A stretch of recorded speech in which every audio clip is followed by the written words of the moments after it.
saya Sri Marta Astuti, guru jurusan perkantoran di SMK Negeri 1 Panji.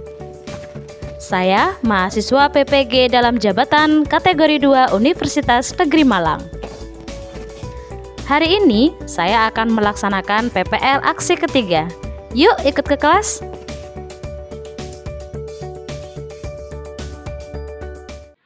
Assalamualaikum warahmatullahi wabarakatuh. Waalaikumsalam warahmatullahi wabarakatuh. Apa kabar? 12 2. Baik. Sehat? Sehat. Oke.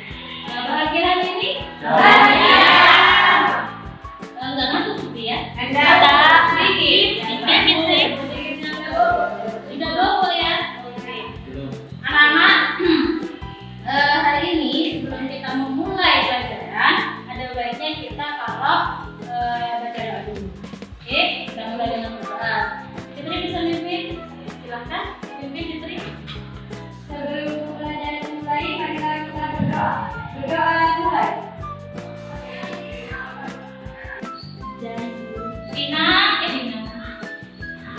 Terus Vicky. Nggak ada. Oke, Jen apa? Fitri. Oke, Fitri Datul.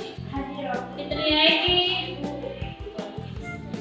Fitri Yatul. Izin. Hamidatus. Arfati. Izin. Rima. Desiana. Hilda. Ida. Intan. Iren tadi ada. Terus kemudian Isma. Mariana. Konifah. Laila. Marifa. Nila Dewi. Sakit apa Jin?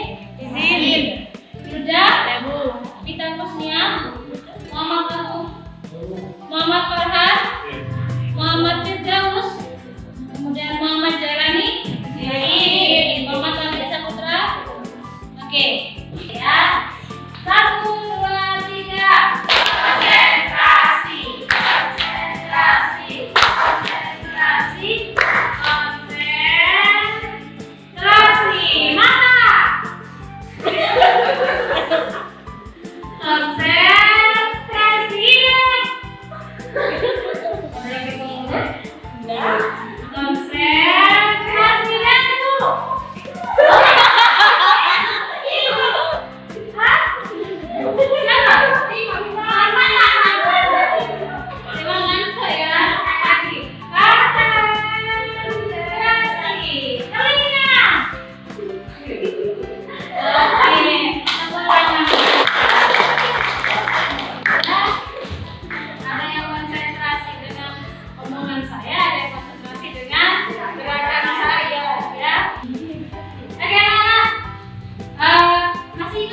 Kemarin kita belajar apa?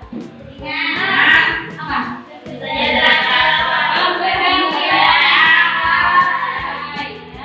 Pemberhentian pegawai. Oke, pemberhentian pegawai. Kenapa sih kok pegawai itu diberhentikan? Kinerjanya kurang baik, kurang disiplin, kenapa? Tidak melaksanakan kewajibannya. Kenapa lagi? Tidak cakap dalam bekerja. Kira-kira penyebab dari karyawan ini kurang baik dalam kinerjanya itu kenapa? Tidak mendapatkannya, kemudian tidak merasa cocok, tidak cocok ya, merasa tidak cocok baik, merasa tidak cocok dengan pekerjaannya. Ya, ada yang merasa karyawan antara kita bekerja dengan hasil yang didapatkan tidak sesuai. Ya, makanya itulah salah satu hal yang menyebabkan pemberhentian pegawai. Oke, pemberhentian pegawai ada pemberhentian pegawai PNS dan pemberhentian pegawai swasta. Ya, sudah tahu bedanya keduanya? Sudah. Nah, undang-undangnya hampir sama, akan tetapi lebih rinci lagi ya PNS. Ya. Terus kemudian hari ini ya kita akan belajar penyebab dari karyawan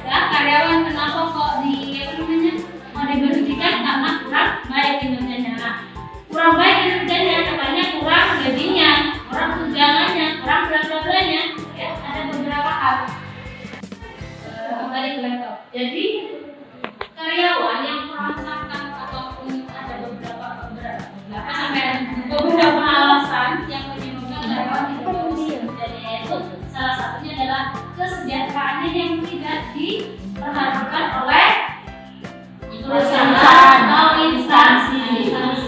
Ya, nah hari ini kita belajar tentang kesejahteraan pegawai. Ya, apa saja yang ada di dalamnya. Nah, kalian harus mampu memahami ya beberapa ruang lingkup dari kesejahteraan pegawai. Kemudian kalian harus mampu melakukan klasifikasi, artinya kalian mampu menggolongkan, ya, mampu menggolongkan kesejahteraan pegawai itu sendiri. Itu yang dibawa dalam indikatornya, ya, rinciannya. Kemudian tujuan pembelajaran sendiri adalah yang pertama, tujuan kita belajar kesejahteraan pegawai yang pertama menyimpulkan. Jadi beberapa arti yang ada, ya, para ahli kita simpulkan apa sih yang namanya kesejahteraan pegawai itu. Kemudian yang kedua, menganalisis sama, ya, menganalisis mulai dari tujuannya, mulai dari faktornya kenapa, ya, terus kemudian efeknya apa kesejahteraan pegawai bagi diri sendiri atau karyawan dan perusahaan, ya. Kemudian di sini ada beberapa pemberkasan juga, ya, ada beberapa berkas yang harus dikumpulkan untuk memenuhi kesejahteraan pegawai, ya. Nah, materi yang akan kita pelajari adalah pengertian, ya. Kemudian yang kedua adalah landasan hukum. Landasan hukum ini pasti ada hubungannya dengan undang-undang, ya. Kemudian tujuan dari peningkatan kesejahteraan pegawai. Coba dilihat, ini ada dua gambar di sini. Yang sebelah kirimu, ya, yang sebelah kirimu adalah ekspresinya bagaimana yang sebelah kiri? Senang, bahagia, gembira. Oke, karyawannya bahagia, gembira, habis gajian kali ya. Terus kemudian yang sebelahnya wajahnya bagaimana? Sedih, kecewa, galau, ya. Kenapa kira-kira kedua ekspresinya berbeda? Kira-kira kalau kesejahteraan, kalau karyawannya disejahterakan, ekspresinya yang sebelah kiri atau sebelah kanan? Sebelah kiri kalian, ya. Nah, kalau misalnya tidak tersejahterakan berarti yang sebelah kanan, ya. Itu bedanya. Sama dengan kalian, ketika kalian dikasih uang saku sama ibu sama bapak, senang atau tidak? Coba dikasih yang lebih kurangi di diskon. Bisa kalau merana namanya. Nah, sekarang siapa yang mau lihat YouTube? Mau ya? Siapa yang mau lihat YouTube? Jumat, 19 November, pukul 8 malam, live di Kompas TV. Kericuhan terjadi ketika para buruh dari berbagai perusahaan di Kabupaten Majalengka, Jawa Barat, Senin siang mencoba memaksa masuk ke kantor Bupati Kabupaten Majalengka, Jawa Barat. Dalam aksinya mereka menuntut kenaikan upah minimum kabupaten atau UMK sebesar Rp200 hingga Rp300.000. Dari sebelumnya, kenaikan hanya Rp18.000 oleh pemerintah Kabupaten Majalengka. Selain itu, massa aksi juga menuntut agar sistem kerja kontrak para buruh dan Omnibus Law ditiadakan karena sangat merugikan para buruh pabrik khususnya di Kabupaten Majalengka, Jawa Barat. Menurut koordinator aksi, bahwa dalam aksi di kantor Bupati Majalengka, Jawa Barat, mereka mendesak Bupati untuk menaikkan upah minimum kabupaten atau UMK dan cabut Undang-Undang Cipta Kerja. Saya ingin menyampaikan beberapa aspirasi terkait hak-hak buruh. Pertama yaitu tolak Undang-Undang Cipta Kerja tahun 2020 nomor PP nomor 33, yaitu saya minta kepada pihak yang memangku kebijakan, yaitu saya minta kenaikan, saya minta layak upah. Sebelum melakukan aksi unjuk rasa, ribuan buruh melakukan sweeping ke beberapa perusahaan yang masih produksi dan tidak mengizinkan buruhnya untuk unjuk rasa. Fadlianto Sugiono, Kompas TV, Majalengka, Jawa Barat.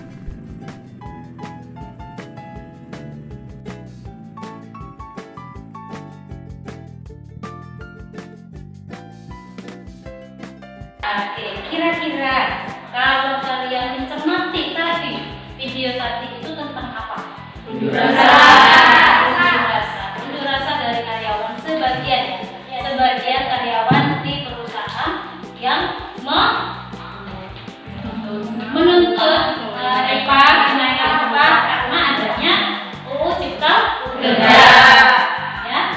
Oke. Nah, untuk membahas yang lebih lanjut, silakan kalian buat kelompok ya 3 sampai 4 orang, kemudian carilah jawaban dari yang ada di LKPD ya. LKPD kan sudah saya share ya. Nah, itu silahkan kalian kerjakan secara berkelompok, kemudian nanti dipresentasikan ke depan ya. Monggo silakan. Saya kasih waktu 10 menit cukup? Cukup. Ya, oke. Diletakkan di Canva ya? Ya. Bu.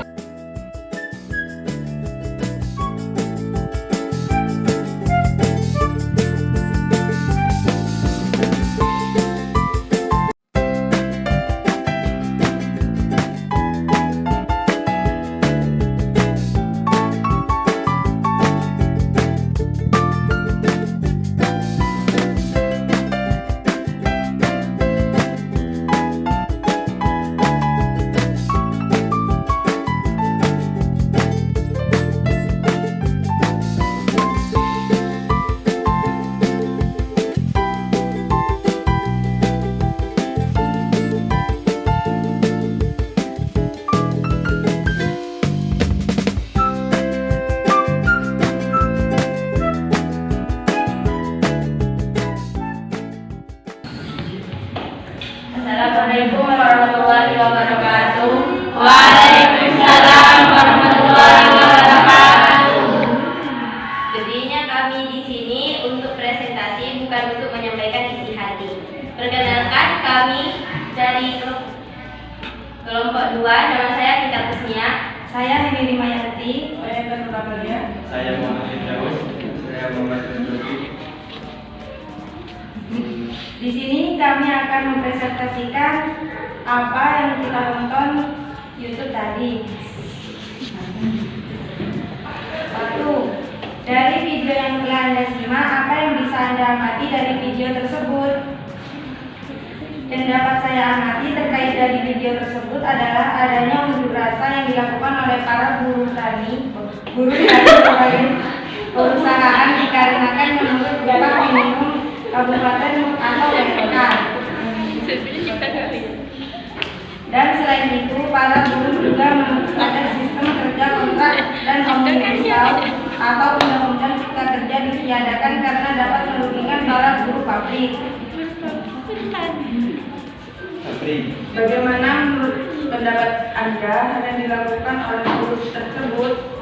Dilihat dari sorotan publik, menyatakan bahwa Omnibus Law RUU Cipta Kerja lahir dari kebijakan politik negara yang mengabaikan kedaulatan rakyat sebagai kedaulatan tertinggi. Maka dari itu, menurut pendapat saya, para buruh berhak untuk melakukan aksi unjuk rasa tersebut yang bertujuan untuk melindungi dan menyuarakan suara rakyat atau para buruh yang terdampak regulasi jika peraturan tersebut bertentangan dengan kesejahteraan pegawai.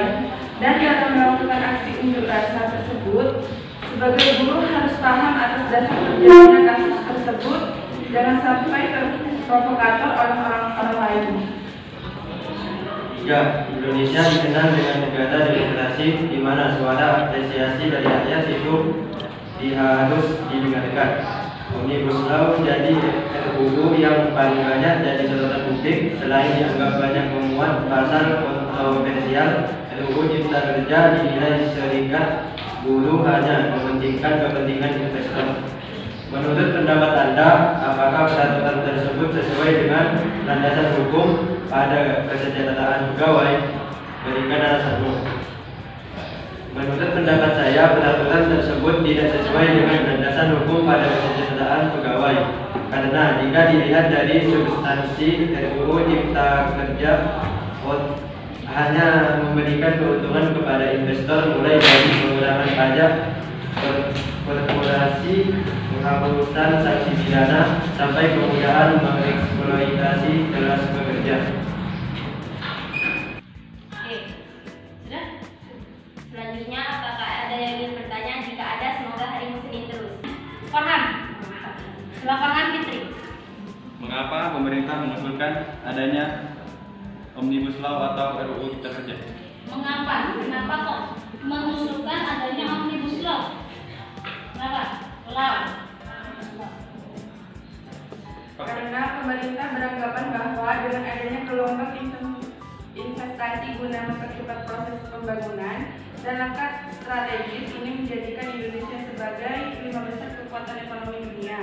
Namun kenyataannya di lapangan terjadi tumpang tindih dan ketidakharmonisan undang-undang sektoral yang menjadi hambatan utama untuk menciptakan iklim berinvestasi yang ramah bagi para investor. Apakah jawaban kamu diterima? Gimana Farhan? Bisa. Oke. Fitri, terakhir ya Fitri ya. Fitri. Perbedaan apa sih yang terdapat dalam undang-undang ketenaga kerjaan dan undang-undang cipta kerja itu sehingga menimbulkan unjuk rasa yang dilakukan oleh undang-undang? Perbedaannya keduanya. Bahasa saya Perbedaannya yaitu untuk undang-undang ketenaga kerjaan, waktu lembur dilakukan maksimal 3 jam dalam sehari atau 14 jam dalam 1 minggu. Sedangkan jam lembur undang-undang cipta kerja yaitu maksimal 4 jam dalam sehari atau 18 jam dalam 1 minggu. Oke, terus Dan kompensasi diberikan untuk pekerja asing. Untuk undang-undang cipta kerja, pemberian kompensasi kepada pekerja sesuai dengan masa kerja. terus ada lagi? Untuk waktu kerja undang-undang ketenaga kerjaan, ketentuan mengenai waktu kerja pada sektor usaha atau pekerjaan tertentu sebagaimana dimaksud diatur dengan keputusan menteri. Sedangkan untuk undang-undang cipta kerja, ketentuan lebih lanjut mengenai waktu kerja pada sektor usaha atau pekerjaan tertentu sebagaimana dimaksud diatur dalam peraturan pemerintah. Bagaimana Bagaimana Fitri? Bisa diterima? Bisa. Oke, ya. Cukup ditutup dulu ya. Demikian presentasi dari kami. Maaf jika ada salah, berhubung saya cewek jadi saya sampaikan. Karena ya sudah jelas ada beberapa poin di situ yang perbedaan dari antara UU Cipta Kerja Undang-Undang Nomor 13 Tahun 2003 dengan Undang-Undang Cipta Kerja atau Omnibus Law. Ya, ada beberapa poin di sana. Pertama, mengenai tunjangan itu sudah ada perbedaan. Terus kemudian mengenai waktu kerja, ya, cuti. Nah, kesejahteraan pegawai itu anak-anak tidak dibatasi oleh uang saja, akan tetapi waktu kita, waktu istirahat kita, waktu libur kita, ya, itu juga menjadi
Selain itu, kita juga harus memberikan kesempatan kepada pemerintah, entah 6 bulan atau 1 tahun tidak juga memberikan hasil yang positif, berarti memang dalam hal penerapan Omnibus Law Undang-Undang Cipta Kerja tidak layak diberlakukan di Indonesia dan harus segera dihapuskan. Namun jika memang kedepannya setelah benar-benar dijalankannya undang-undang ini memberikan hal positif, tentunya tidak hanya buruh, pengusaha dan UMKM saja yang menerima manfaat, namun juga seluruh rakyat merasakan manfaatnya. Dan untuk pegawai negeri sipil, kesejahteraan pegawai negeri sipil dipungut iuran 10% dari penghasilannya dengan perincian 4,3/4% untuk iuran dana pensiun, 2% untuk iuran pemeliharaan kesehatan, 3,4% untuk iuran tabungan hari tua dan rumah. Oke, ya itu tetap dilaksanakan maksudnya ya, PLS ya. Oke. Nah, kalau potongan dari gaji untuk kesejahteraannya pegawai itu wajar. Betul. Kesimpulannya dari segi positifnya adalah kita memberikan kesempatan dulu kepada pemerintah. Tidak boleh main hakim sendiri. Ya, peraturan dibuat karena ada tujuannya, ya. Dan dilaksanakan dulu, percobaan dulu 6 sampai 1 tahun, 6 bulan sampai 1 tahun. Kalau tidak ada sisi positif yang kita dapat, ya, maka harus dipertimbangkan lagi untuk penerapannya. Ya kan? Ya, undang-undang kan akan terus berubah ya, sesuai dengan situasi dan kondisi yang ada di Indonesia. Tuh, ya. Nah, ditambah lagi, Marta menambahkan dari Fitri, ya, kita sebagai pekerja ataupun nanti kalau misalnya kamu punya perusahaan, kesejahteraan, amin ya, kesejahteraan pegawai kalian itu harus diperhatikan, ya, karena mereka itu mencari makan dari kita juga mencari makan dari mereka. Kenapa kok bisa seperti itu? Perusahaan dan karyawan itu mempunyai hubungan yang simbiosis mutualisme, ya. Perusahaan butuh karyawan, karyawan butuh perusahaan. Saya butuh karyawan untuk mengelola usaha saya yang pada akhirnya akan menguntungkan untuk saya, buat makan saya juga kan. Nah, kalian bekerja di saya gaji untuk kehidupan kalian, sama kan? Nah, akhirnya harus simbiosis mutualisme. Jangan ada salah satu yang dirugikan. Oke? Baik secara landasan hukum maupun dari prakteknya atau realisasinya di lapangan. Sebelum Ibu menutup, Ibu punya kuis kan ya? Ya. Ada di kuisis, silakan dibuka, dikerjakan. Saya tunggu itu pertanyaannya ya sekitar 5 menit cukup. Ya, dibuka kuisisnya bisa nggak? Buka GCR-nya dulu. Silakan buka GCR-nya dulu. Kemudian di dalamnya ada kuisis, silakan dikerjakan. Oke, cukup ya? Ya Bu. Bisa dilanjut di rumah kalau tidak bisa, wifi-nya di sini, oke? Siap. Yang jelas harus dikerjakan kuisisnya, saya tunggu sampai besok. Siap. Ya, baik ya. Yang atas